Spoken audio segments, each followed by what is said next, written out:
Hey everybody, welcome back to the channel. Sorry I haven't posted in a while. We thought we were moving, but I think we're going to stay put. Housing market's pretty nuts out there right now. Alright, so 2003 Accord, swapping CV axles. First set lasted just over 440,000. Alright, these are actually the replacements. They were Honda OEM replacements. Alright, mileage check. All right, 914,000. So this set has right around 475,000 on them. Okay, so like I said, the originals were replaced with Honda OEM axles. And so that's what we've got right here. And I bought another set of OEM axles. So what I'm going to show you, I'm going to have to use a little stand for the phone here, so bear with me.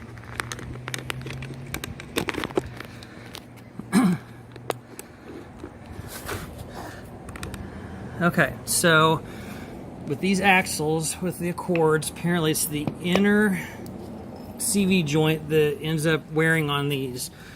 All right, you can hear it when I pick it up. So, and these actually don't even drive bad. The first ones I had, the indication I had that they were bad was that I had vibration from about 50 miles an hour to 70 or 75 miles an hour under acceleration. When I'd let off the gas, it would go back to normal, but under acceleration, it'd vibrate on me. Okay, so these,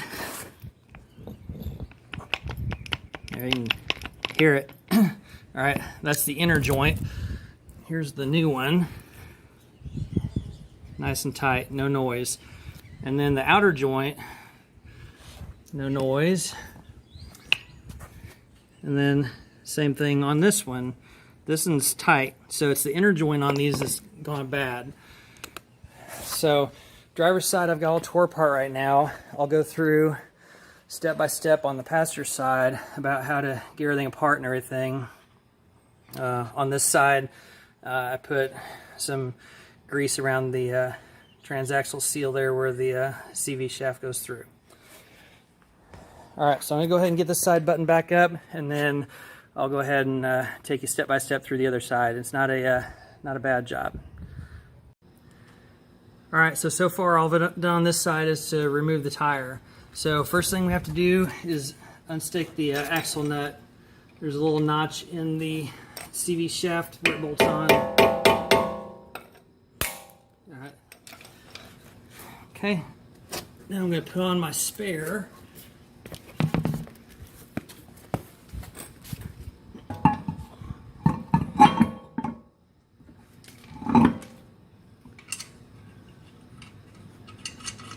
Just going to put on a few of the lug nuts.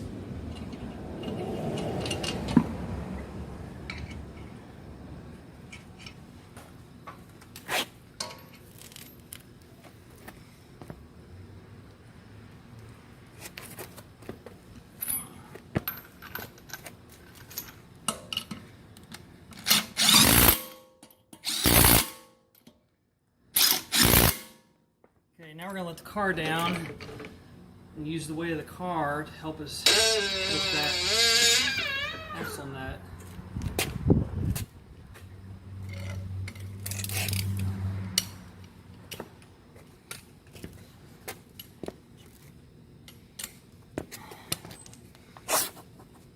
All right, you're going to need a size 36 millimeter metric socket to get this off.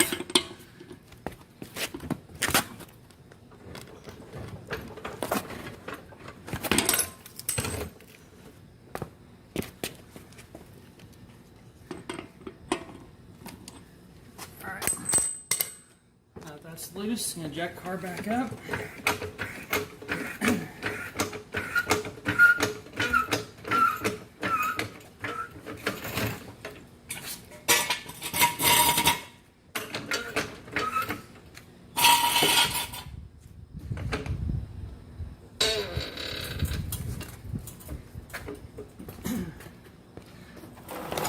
Alright, so let the car down the jack stand.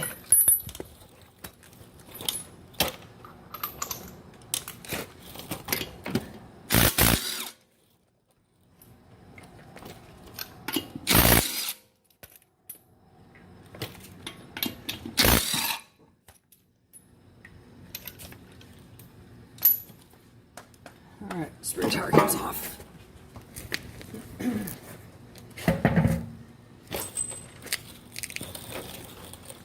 now we're going to remove the axle nut.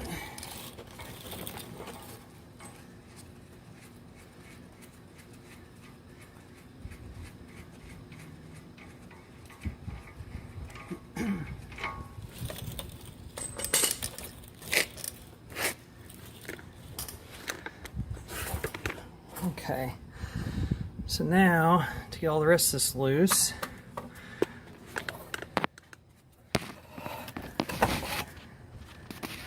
there's a pinch bolt on the fork for the strut right here, 17 millimeter. We're going to take that off. And then back on the back,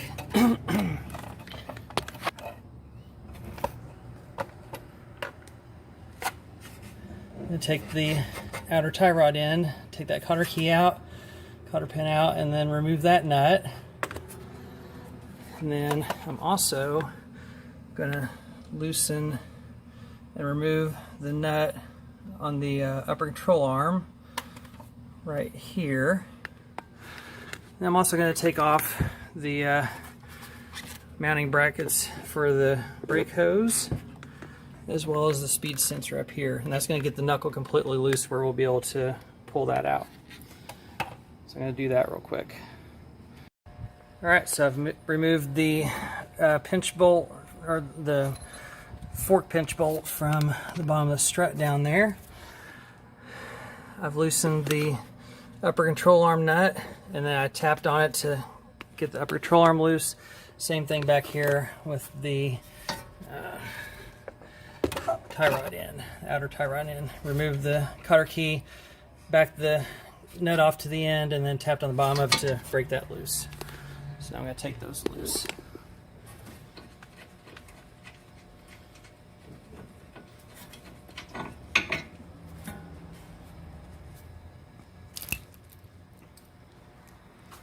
I'm also going to take off these sensor lines and the brake line.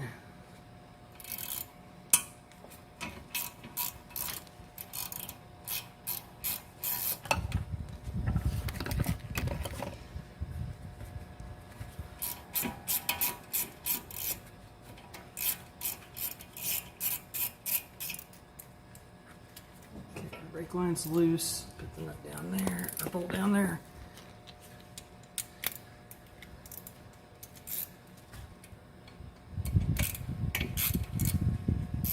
There's two on the speed sensor, one on the knuckle and one on the upper control arm.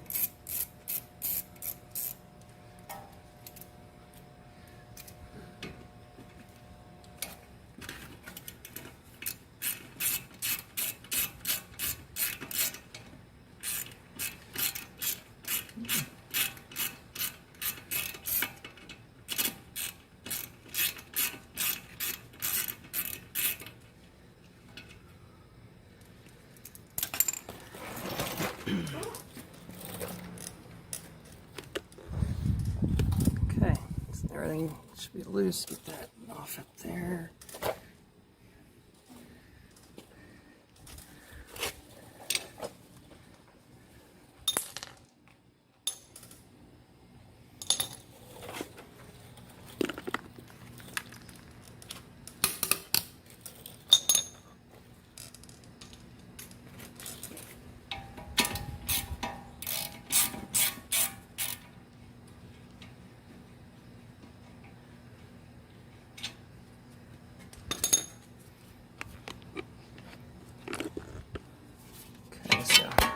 The upper control arm out of the way. Alright, so you see how loose it is now. Got to watch out not to stretch the brake line. And then now I just need to work a little bit to push in the CV shaft and get it out of the hub here. Alright, got everything loose. You can see the knuckles loose here. Was able to push the CV shaft in just a little bit and then kind of put some pressure on it and pry it out of the back of the hub there. Alright, so next, this side, the passenger side of the car, has an intermediate shaft in here. So I'm going to have to get in there and tap on that to get this to come loose.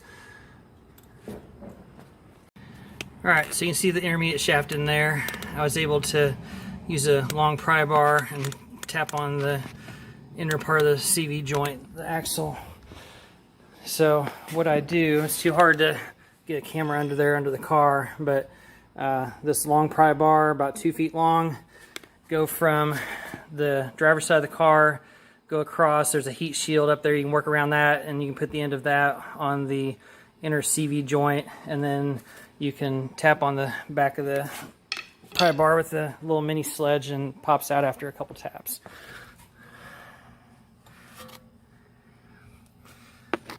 Alright, so now we're going to go ahead and pull out the old axle. Alright, so just like the other side, these things are well worn, and it seems to be the inner joint. You can hear it and see the movement. That one's quiet. Alright, so what I'm going to do now, put a little bit of grease on these splines before I tap it into place. I'm just going to feed it in. Had to feed it through the fork here, the shaft of it, and then push it in there to the intermediate shaft, way back in there, and then tap it in place, and then I'm just going to reassemble everything, torque it down. Alright, so it takes a little bit of a tap to get it in place. There's a spring clip you have to overcome. So you get the splines lined up from the shaft to the intermediate shaft there, and then just give it a good tap, and it should pop into place.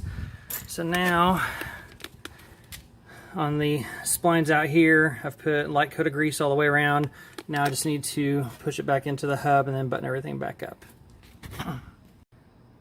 Alright, button her up now. Okay, so just reconnecting everything. Have the ABS sensor line here. So there's a nut up here I took off in a bracket, and then a nut or a bolt right here in a bracket.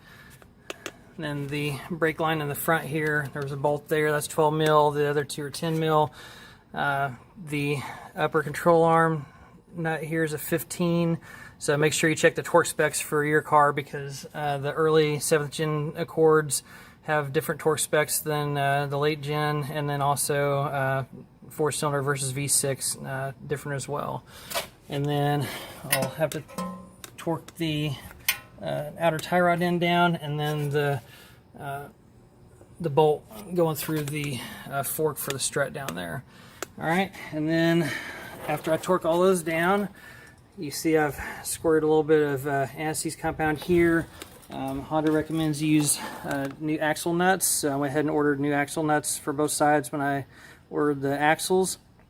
And so after I torque all those other things down, I'll go ahead and put the nut on here, tighten it down snug for now, and then I'll put the spare back on there and lower the car down, and I'll torque this down while it's got weight on it on the ground. So, and that'll do it. So about a 2-hour job, not terribly hard or anything like that. You know, like I said, OEM axles work the best for me from what I've seen online.